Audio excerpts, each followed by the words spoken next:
మహారాష్ట్రలో కూటమి ప్రభుత్వాన్ని సంక్షోభంలో నెట్టేందుకు షిండే ఒక పక్కన ప్రయత్నం చేస్తూ పరోక్ష బెదిరింపులు చేస్తుంటే అజిత్ పవార్ మాత్రం ప్రశాంతంగా ఉన్నాడు. తన పని తను చేసుకుంటున్నాడు. ఏ భయము లేదు. ప్రభుత్వం కూలిపోతుందన్నటువంటి భయము లేదు. ఈవెన్ ఇద్దరు పోయినా కూడా ఇంకొక 5-6 ఇండిపెండెంట్లు ఉన్నారు, ప్లస్ చిన్న చిన్న పార్టీలు ఉన్నాయి. వాళ్ళ మద్దతుతో దర్జాగా భారతీయ జనతా పార్టీ 5 ఏళ్ళు పరిపాలించగలదు.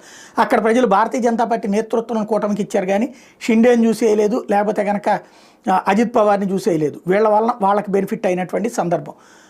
ఈవెన్ శరద్ పవార్ని, ఉద్ధవ్ ఠాక్రే లాంటి వాళ్ళని పక్కన పెట్టారు. ఇట్లాంటి సందర్భంలో హిందుత్వవాదం చాలా బలంగా పెరగటం, అక్కడ దానికి ఇబ్బంది ఎదురైనటువంటి సిచ్యుయేషన్కి కారణం ఏంటంటే ఇతర దేశాల నుండి వచ్చినటువంటి వాళ్ళు, రోహింగ్యాలు కావచ్చు, బంగ్లాదేశీలు కావచ్చు, మహారాష్ట్రలో స్థిర నివాసం ఏర్పాటు చేసుకుని ఏకంగా ఓట్లు పొందుతున్నటువంటి సందర్భంలో దాని మీద కాన్సన్ట్రేట్ చేసినటువంటి దేవేంద్ర ఫడ్నవీస్ ఇప్పుడు తాజాగా 827 ఎకరాలు